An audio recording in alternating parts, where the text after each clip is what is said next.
Hello, it's absolutely stunning. My name is Mary Jean Jakubowski, and I have the honor of being the director of the Buffalo and Erie County Public Library. I'm delighted to welcome everyone on today's Zoom, this special author talk program in honor of Black History Month. We are so pleased today to have with us Willie Brown, historian and author of the United States Colored Troop Importance in the Civil War, a story that most certainly deserves to be far better known than it is. His book is, as we are very proud to say, available here throughout the Buffalo and Erie County Public Libraries, and may also be purchased at Amazon or Barnes & Noble, among a variety of other locations. Now, let me tell you a little bit about our featured author today. Willie Brown was born in Alabama and then moved with his family to Buffalo as a teenager. He earned his bachelor's and master's degree at SUNY Buffalo State College.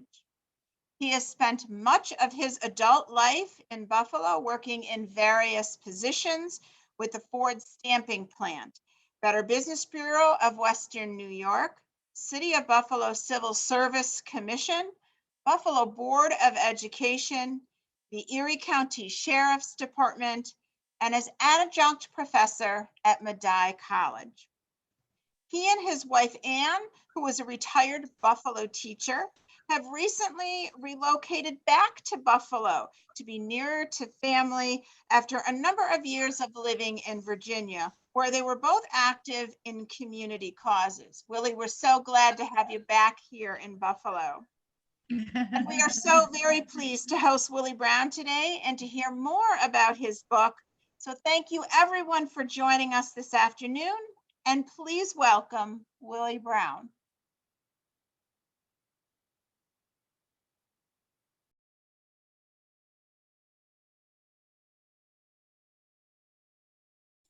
Okay, good afternoon. Thanks for that introduction. I hope everybody can hear me. Jane, can everybody hear me? Mary, can you? Okay, good. I'd just like to say this as it's a pleasure and a privilege to be able to present the information about the United States Colored Troops, because the troops are something that's particularly unknown, and it was unknown by me. And I had seen the movie Glory, but I thought it was just a fairy tale. I didn't really think it was really a real incident that happened. So that kind of encouraged me to do further research on the United States Colored Troops. But first, on my first slide, I'd like to introduce you to a person by the name of George Washington. Well, first of all, that's the picture of my book. As I was mentioning, that's what encouraged me to write the book. Was my knowledge about Glory and the Connecticut 57 and all of those organizations that were out there that we didn't know anything about. Next slide. Now, I want to introduce you to George Washington Williams real quickly. This gentleman was a 19th century American historian and famous for his volumes, History of the Negro Race in America. And one of his most important books to me was The History of the Negro Troops in the War of the Rebellion of 1887, is the date of publishing. Now, he wrote about the United States Colored Troops for one reason. He was a part of a colored troop. He, at 14 years of age, he was born in Philadelphia. At 14 years of age, he ran away from home and joined the United States Colored Troop. So he had a close eye to the war, and he could write very vividly about what had happened because he had seen the war in person. Few Americans can recognize this particular man, gentleman, because he's kind of an unknown. But if you've seen the movie, The Legend of Tarzan, he is played by an actor, and he mentions him as Professor Williams. His particular knowledge of the colonization of Africa was one of his most vivid incidents that he was encouraged to try and write about. But he wrote a 16-page letter to King Leopold of Belgium citing the incidents in the Congo, how they were brutalizing the people because of imperialism and colonization of Africa. Before he traveled to Africa, he had established himself as an important figure inside the United States. And there's a lot of information about him now, but particularly, I am so encouraged by him, by his stance on Africa. And if you don't know, you should look up the Berlin Conference, which is the way they split up Africa into colonies for the Europeans. And I don't want to go into a whole lot about that, but you can just look up George Washington William and look up the colonization, the Berlin Conference of 1823. Next slide, please. Now, this is a group that I belong to. This is the 23rd United States Colored Troops. This is the reenactment group. They are located in Spotsylvania, Virginia. And there's a lot of battles that they participate in, and that's also in the book.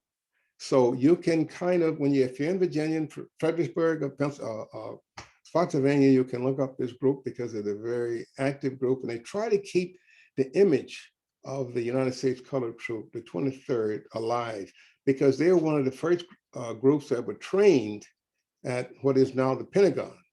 They left Virginia and Washington, D.C. and Maryland as slaves and came back as fighting men.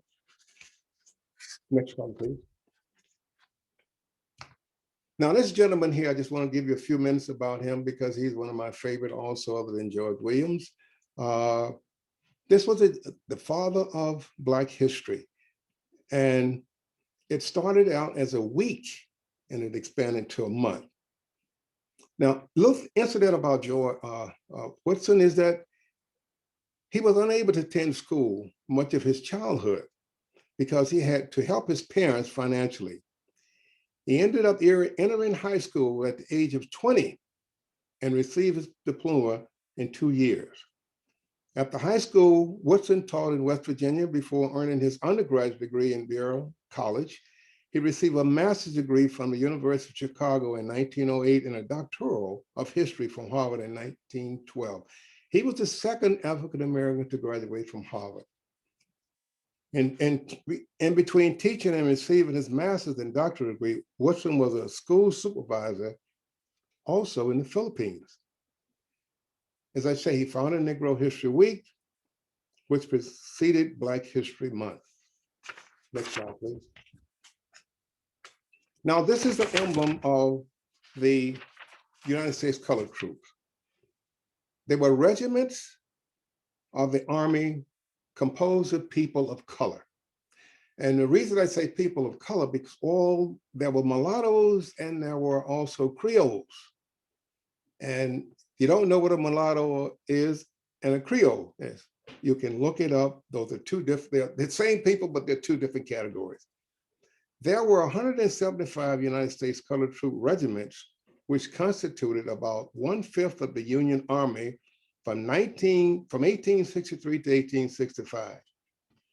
After the Civil War ended in April 1865, the United States Colored Troops fought in the Indian War in the American West. They became known as the Buffalo Soldiers. They received this nickname from Native Americans, which we call Indians, but they're Native Americans who compared the hair to the fur of the buffalo. Next, please. African Americans have fought in every war in history. They were fighting for freedom and respect as human beings. Christopher Atticus was the first person shot in the Boston Massacre. We always taught that in elementary school. Salem Poor fought in the Revolutionary War, and that's the gentleman on the right where you see the obscure United States stamp. Well, he was cited for shooting Lieutenant Colonel James Crombie. In 1975, a stamp was named in his honor, and incidentally, you can still buy that stamp. And there's a little more information about Salem Poor that came out after a couple of years ago. Now, because of manpower shortage, Washington lifted the ban on Black enlistment, which meant that Blacks could not carry guns, nor could they join the Revolutionary War. and carry weapons. But with the British moving on Washington, he had to lift that ban. There were 5,000 ex-slaves and free blacks that fought in the Revolutionary War. 20,000 fought with the British. After the Revolutionary War, 4,400 African Americans were transported to Nova Scotia and later settled in Sierra Leone in 1787. The reason I preface that is because Lord, I can't think of his name, he escapes me now, but he signed a petition, he offered all of the slaves that they joined the British army that they would be free after the war. He didn't free them all, and he was going to take them to England, but he didn't take them to England, took them to Nova Scotia.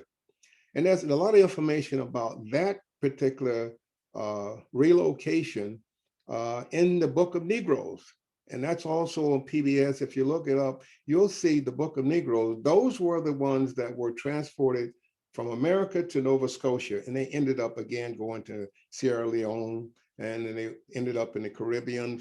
But that is a story that's never been told. And all of this stuff you can look up there's a book that's called The Unforgotten Patriots. And they cite the American Indians and also the African-American slaves and free that fought in the Revolutionary War. Or the gentleman I was talking about that sent that petition out was Lord Denmore. He was over Virginia. Next. The War of 1812, about 1/4 of the personnel of the Navy squadron in the Battle of Lake Erie were African-Americans with Captain Perry. It's known that 400 blacks served in the Navy and participated in the battles at Blankenburg, Washington, D.C., Baltimore, Maryland, and New Orleans. This was the Battle of 1812, which you all know that the British came in, tore up the White House in Washington, D.C., burned it down to the ground. So the next war, next page, next slide, is the Mexican War. The reason I'm citing and letting you know that the African Americans did fight in all these wars, that's why I'm giving you this particular information. The Mexican War was 1846. A number of African Americans they were from the Louisiana Battalion of Free Men of Color, participated in this war. And I will talk a little bit about the Free Men of Color in the Louisiana part of the presentation. Next.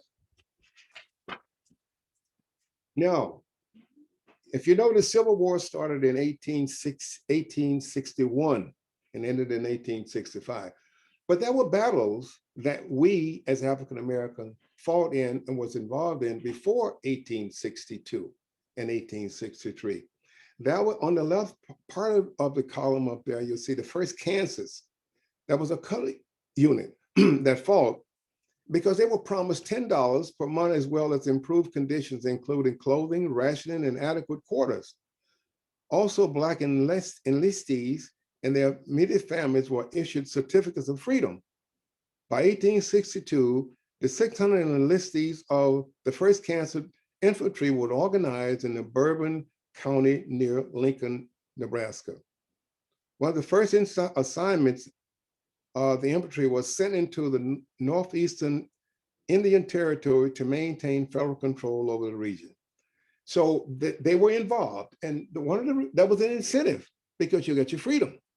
And you also had a certificate for your family if you fought in that war. Now, this war was not sanctioned by the United States government, but they were out there trying to clear the land, protect the land for the incoming settlers. Now, in the middle down there, you will see guys that look like they're in the Federal Army. That's the 1st Louisiana Native Guards. They had volunteered their time to guard the prisoners for the Confederate. But the Confederate refused them. They didn't want them in the army, so they disallowed them, passed laws so that they could not. So when the Union Army was approaching Louisiana, they converted these back. Well, most of them didn't want to go back they didn't want to go to the Confederate. So what they did was they joined the United States colored troops. And the 3rd guy over the upper right-hand corner is Robert Small. Now, Robert Small was a gentleman, was a slave, and he piloted a boat. He commandeered a boat, and he piloted the boat through the whole South Carolina River, and to freedom with his wife and 3 other slaves. And he piloted that boat. He did all the hand signals that they knew to come through that channel, and he brought that boat to freedom. So he was a very important person. He also ended up as a U.S. Congressman. If you don't know, he ended up as a U.S. Congressman from South Carolina, and he was the last U.S. Congressman during that era after the Reconstruction, which ended in 1877. I think he ended in 1915, I believe, somewhere around there, but he was the last one for a long time. Next. Now, Lincoln, believe it or not, did not necessarily want to issue this emancipation, but he did issue it as he promised it, because the country was entering the 3rd year of the war. The proclamation indicated that all persons held as slaves shall be free, thenceforth and forever free. It applied to states designated as being in rebellion, because every state wasn't in rebellion. Not to slaveholding states of Delaware, Kentucky, Maryland, and Missouri, or the areas of the Confederate that had already come under control of the Union. One of the key elements of the document that suitable freedmen could be accepted into the armed services, freedom and allowed to fight. And I must mention to you that contrabands, if you have any time and you want to really look at before the war, look for contrabands. Contrabands, there was over 100 contrabands. Well, what do you probably say, what the heck are contraband? Well, contrabands is a term that General Benjamin developed. Any slave that got over to the Union line from the Southern line was considered contraband. And that is an etiquette of war. Whatever you commandeer or you can seize from your enemy, you're free to keep it. So the 3 slaves that went over from Hampton, Virginia, over to Newport News, where I can't think of the name of it now, but they came over the border and they were free after that particular point. So that's how the term contraband. But it was the slaves' first sign and the first taste of freedom, because they had not been free.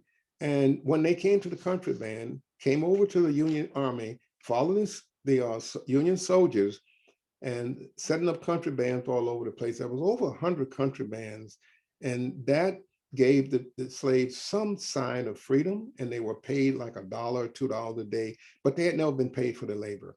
So contrabands are very important. Next, please. Now, the United States Colored Troops. This is one of the insignias that you'll see on the United States Colored Troops most of the time. That was the original insignia. But at the onset of the Civil War, many free Blacks volunteered to fight, but was turned away. And the reason was a federal law passed in 1792, which I talked about Washington when he had to relax the law, but they re-implemented it. It was called the Militia Act. The first act in May 2nd called for every able male 18 to 54. They said we made an error, because that means every male, but we need to correct that. The second act of May 8 corrected the first and indicated the call for all free able-bodied white males, because the first one was pretty general. Anybody could join. But then they said, well, wait a minute, we don't want those slaves and all those people joining the military, so we need to cancel that and reform and put another act in force. So that's what they did, is all free able-bodied white males.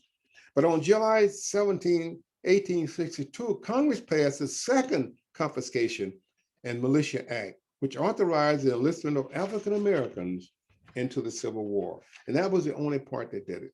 Next, please. Now, Governor John Andrews of Massachusetts, in late 1863, Governor Andrews received permission to raise an army of African American soldiers. This was the first African American regiment to be raised in the North. which included the famous 54, Massachusetts, which is the one that was part of Glory. Incidentally, that was such a large number of recruiters that they also developed the 55th Massachusetts. So that was, but you don't hear anything about the 55th as the 54th, because they were the ones that were glorified because they fought in particular places. With 80% of the Americans, African Americans living in the South, it was difficult to raise a large army. Next. So the Secretary of War at the time was Stanton. So he sends General Lorenzo Thomas to the South. He said, raise me your army. He did. Then he talked about Frederick Douglass. Frederick Douglass recruited the right to become, his recruitment slogan was the right to become a citizen. As a result, 179,000 in the Army and 19,000 were in the Navy as a result. Now Frederick Douglass did not only recruit and talk, he did the walk. He had two sons that joined in the Civil War. One was injured and was released early, but the other one served out his term. And I think his final rank was, was Master Sergeant. So that was a very important incident, because Lorenzo Thomas in the South and Frederick Douglass, because Frederick Douglass had a close relationship with Lincoln. He could go to Lincoln and meet with Lincoln, where no other African American or Black at that point would even be allowed in the White House to meet with the president. So he was like a consultant, and there was lots of information about him advising Lincoln on what to do. And he was telling him at one time, well, I'll go down south and I'll organize all the slaves, and they won't have any food because they're growing the food. They won't have any way to fight the war. So he was a very important part of that particular era. Next. Camp William Penn. That's why they trained the Black soldiers, or the African soldiers, or ex-slaves. At this point, they were still ex-slaves because the Emancipation Proclamation only freed them. It was not a law. And you have to keep in mind that it was an executive order, the same as the president can issue now, which can be overturned by any incoming administration. Now, if you notice the Lincoln in the movie, Lincoln wanted the rush to pass the 13th Amendment, which made the slaves free. They couldn't hold anybody in bondage. But when he did that, the executive order only allowed them to be free while he was president. So he wanted to get the 13th Amendment, which he did. He worked hard to get the 13th Amendment signed and enforced. So that was one of the important parts of that particular era. Now, this was the segregated camp. Prior to the camp, African American was used as contraband labor units and later as full-scale military units. Northern African Americans were eager to get into the fight. Primarily, they wanted to prove themselves worthy of equal citizenship, because the word was around always that we don't want ex-slaves because they can't read, they can't write, they can't follow order, they can't fight. And they proved them wrong. And that's why they took risks that no white soldiers would take. They took risks because they wanted to prove themselves. They wanted to prove that they were equal and that they wanted citizenship. They knew that the war would end slavery, but not necessarily the birth of freedom and equality. 11 United States colored troop regiments were trained at this camp, William Penn. And as we know, Lincoln was reluctant to allow African Americans to serve in the Army. He realized that the war may be lost if African Americans are not allowed to fight in the war. So they became very important, because when you're fighting the war, it's manpower. It's how do you move your troops from one place to the other? How do you feed your troops? How do you have numbers when they fall out of a regiment? How do you replenish the regiment? Well, they didn't have anybody. The South was in a very dire situation because they couldn't replace many of their regiments with men that were fallen, men that were deserted, men that were wounded, that could not fight anymore. But with this infusion of 200,000 African Americans, they didn't all come in at one time, but they all was phased in from 1863 to 1865. So that was a large infusion of people that could help the North win the war. And Lincoln knew that. And he realized that if he didn't let them in, they didn't fight, that we're going to lose the war. And Lincoln also feared that the border states would join the Confederate. Northern whites were biased and concerned about ex-slaves carrying weapons. The problem was the Confederate troops were moving through Lancaster into Gettysburg. This threat of enslavement by the Confederate troops prompted many African Americans in Pennsylvania to join the Union because of all of the factors. More than 10,000 African American soldiers was trained at the camp. So we talk about the camp, we talk about training, we talk about segregation. Next. And you'll see that once they were trained, whites and black soldiers were paid differently. The Enlistment Act provided white received $13 a month and $3.50 for clothing. African American soldiers were to receive $7 and $3 per month for clothing. African American soldiers and white officers objected to this discrimination. The 54th, if you notice in the movie, they couldn't get shoes and they didn't get pay. So they served a year in protest rather than accept the discriminatory pay. They didn't take any pay at all. In the 3rd Carolina Regiment, Sergeant William Walker was shot by order of a court-martial for leading the company to stack their arms before their captain's tent. When you stack your arms, you mean I'm quit, I'm finished, I'm on my way out of here. After many protests, the War Department began to grant equal pay for African American soldiers after the protests. Next. Now, there was no provision for African American officers. Major Delaney was the first African American officer into the Civil War, but he was a doctor also, and he was given a commission. And just to give you an idea, even though he had the bars and he had the rank, many of the white soldiers refused to salute him or refused to honor him. There were at least 120 commissioned officers. Some were surgeons and chaplains, others were infantry and artillery. African American soldiers faced hardship unknown to their white officers. The most serious was the Southern policy of either killing them or forcing them into slavery if they surrendered or were captured. And during this time, they did pass a law which was called the Fugitive Slave Act of 1850, which meant that any slave that were North or ran away and they were captured, they could be returned because they were considered to be property. And matter of fact, Frederick Douglass had to leave America at one time because he was still a slave, still owned by someone. He went to England for a couple of years until after the Civil War. Okay, next.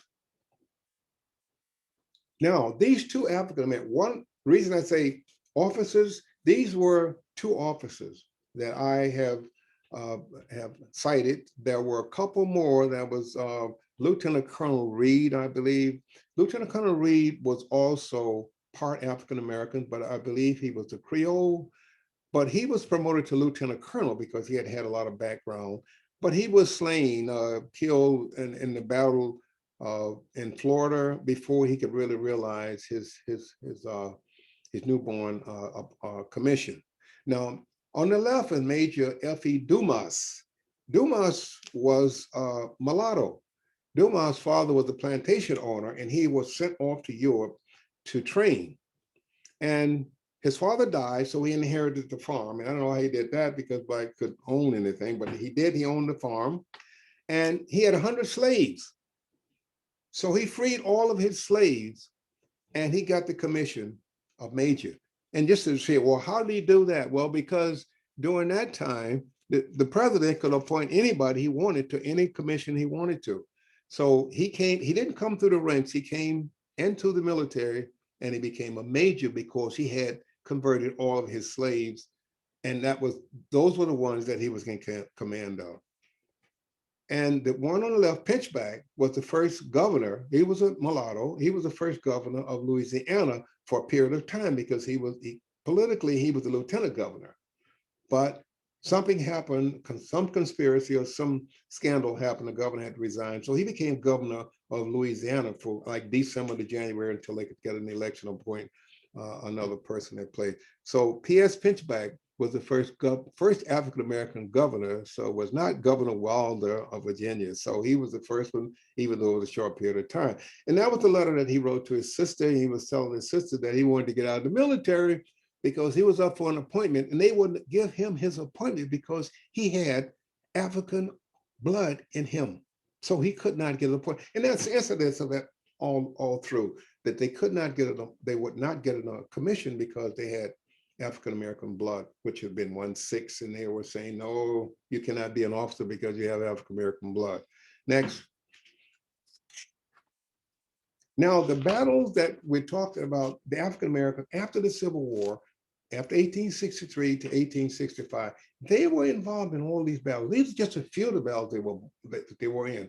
Port Hudson in Louisiana, a Milliken in Louisiana, Fort Wagner, where the 54th stood out. Fort Pillow was an incident that they were involved in, but that was a massacre at Fort Pillow. And you can read that. That's a lot about Fort Pillow where they surrendered. The majority of the soldiers there were either Native Americans or they were ex-slaves or free. But they made up 3/4 of the regiment there to guard Fort Pillow. And they were overran, and they were tried to get them to surrender, but they didn't. They didn't surrender, but they massacred all of them. And so I think there's still some talk about that now. And the Battle of the Crater, and I won't go through all the battles. Next.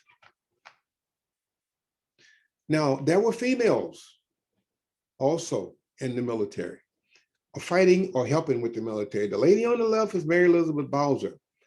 That's not a real picture of her because they don't really know how she looked, because she was one of the persons that they plotted in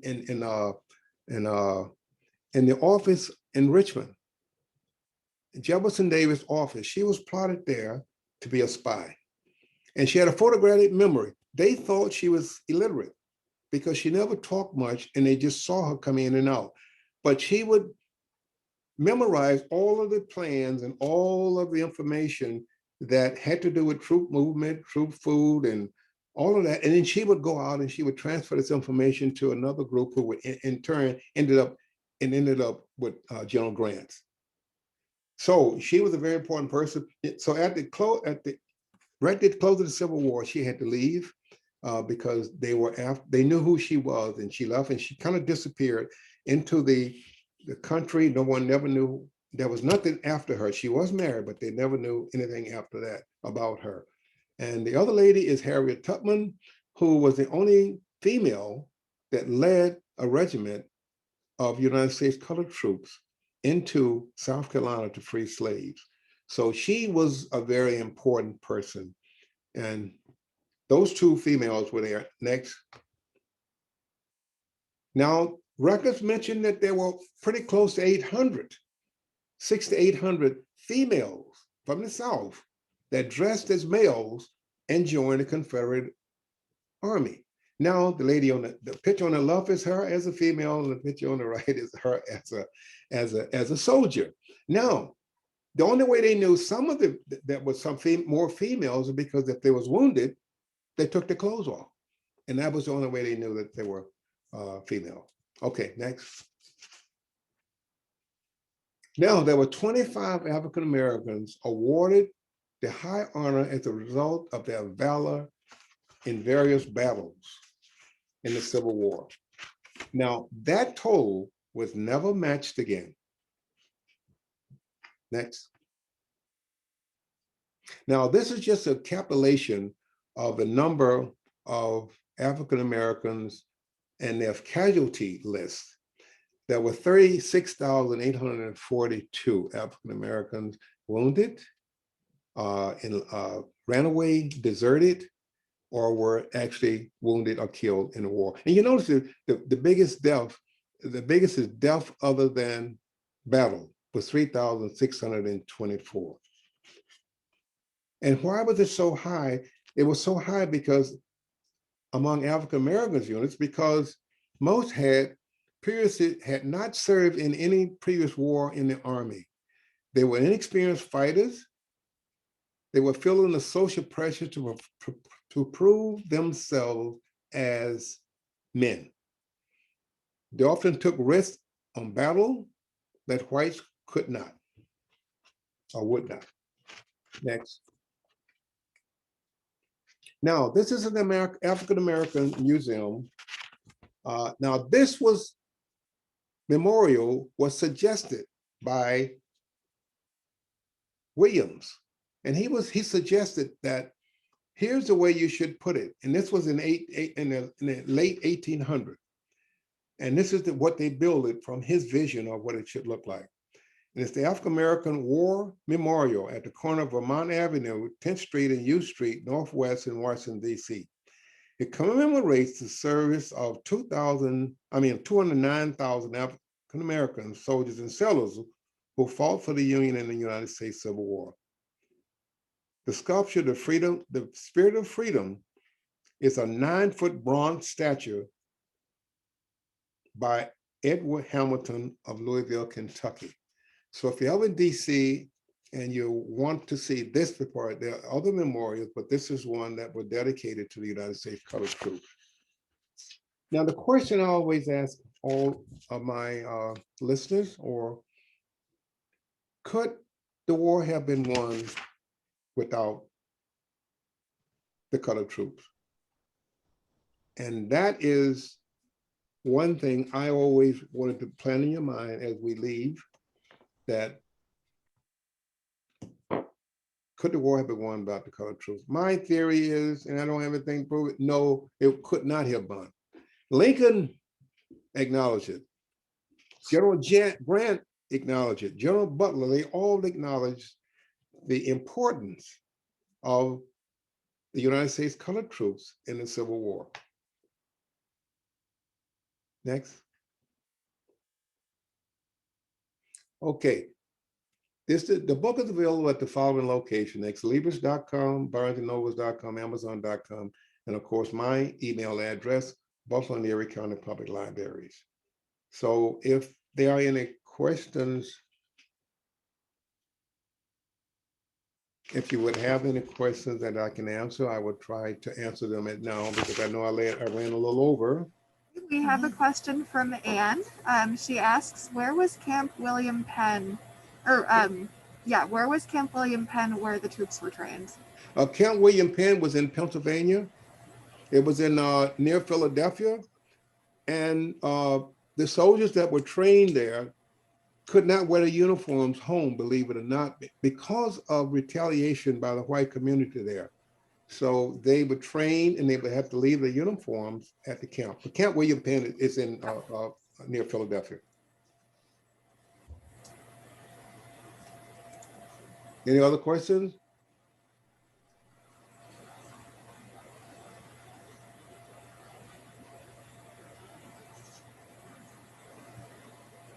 Okay, I guess not. Well, I did have a question. Can I ask my question? Go ahead. Yeah. Okay, I was trying to click on the raise hand. Well, Dan, I just wanted to thank you, first of all, for educating, inspiring, and encouraging us about our military history during the Civil War. And how did you stumble up on, I don't think it was stumbled up on, but how did you stumble up on such a significant military group? How did you actually come about how to become interested in this group, and how did you? Yes. Well, one of the things that I was doing the African American history for my community in Virginia, which was called Virginia Heritage, and I was doing African American history from 1619 to 1930, and I was doing research, and that's why I actually started to read about the United States colored troops. And that's what kind of encouraged me to look farther into the United States colored troops, because I never knew that the colored troops were that important. I never knew it was that number. And I didn't know that they were also in the Navy. They were in the Navy before the Civil War, because they would run into the ships, and the ships would keep them, let them stay on the ships, and they would put them to work. And even though they weren't free, they were property belonged to somebody else. They could not come to get the property because they was out at sea. So yeah, I found that the Navy was very important in the freedom of African Americans as slaves. Yeah. Okay. And where have you done any research on what happens to the soldiers after they returned from fighting in the Civil War? Well, as most of them, the war ended, and they always disperse all the surplus soldiers. Now, some of the United States colored troops ended up out west, which they were called Buffalo soldiers. So many of them, I think it was 5 units, 5 regiments, 4 or 5 regiments, and each regiment is 1,000 men. So there may be 4,000 to 5,000 of them did migrate out into the West and became the Buffalo soldiers. That was because the United States colored troops were all disbanded after the war. And I don't have any, even the 25 Medal of Honor winners, I don't really know what happened to them, because, with the migration and the movement at that time and poor record keeping, it's difficult to follow people. Now we have the computers, we can follow you from the next corner, or we'll put you on Google, one of the two. But no, I don't know. Some of them became like William Small, he became Robert Small, rather, he became a U.S. congressman. We know that Major Dumas became a politician and an entrepreneur in Louisiana.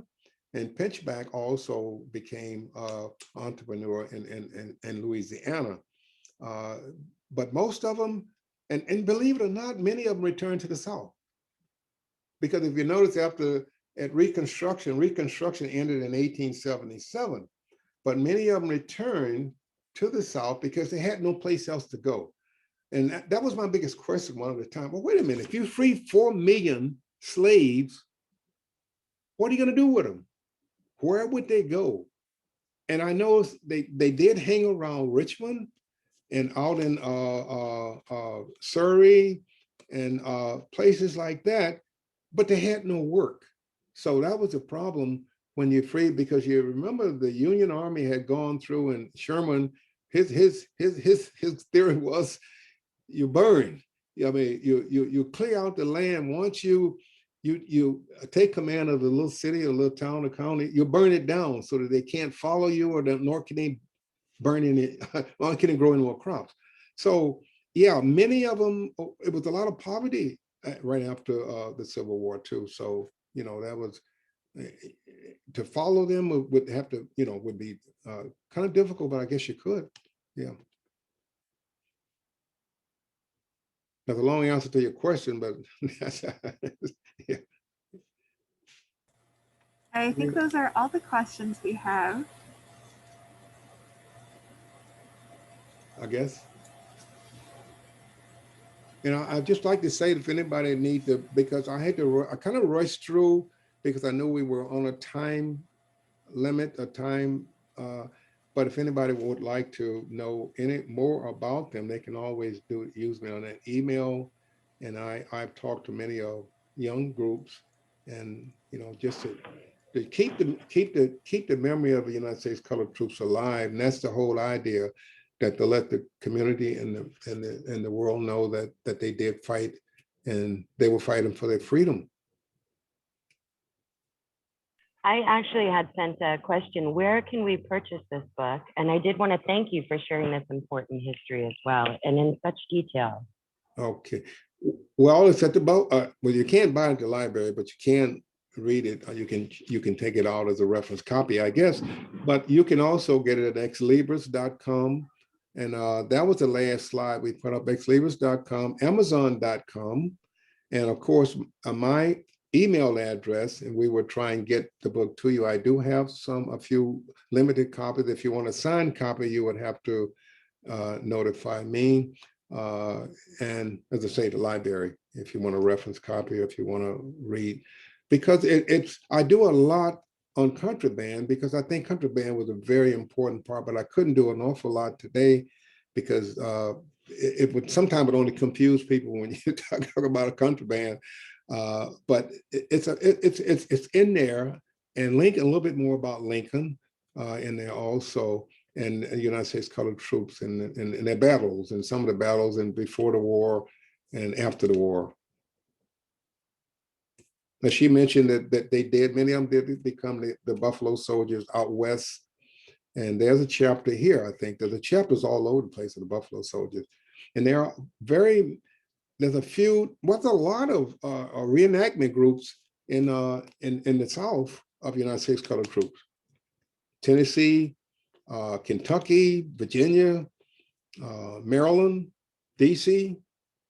They're reenacting, and it's you'll be surprised when you go into a battle, because we have been out to the field where they recreated the battle between, say, for example, the Battle of the Crater. Well, the Crater was a bad one as an example, but the Battle of the Crater, they could recreate it. What happened there? And then you have the Union and the Confederate soldiers on the other side, and they actually fire weapons because they're blanks.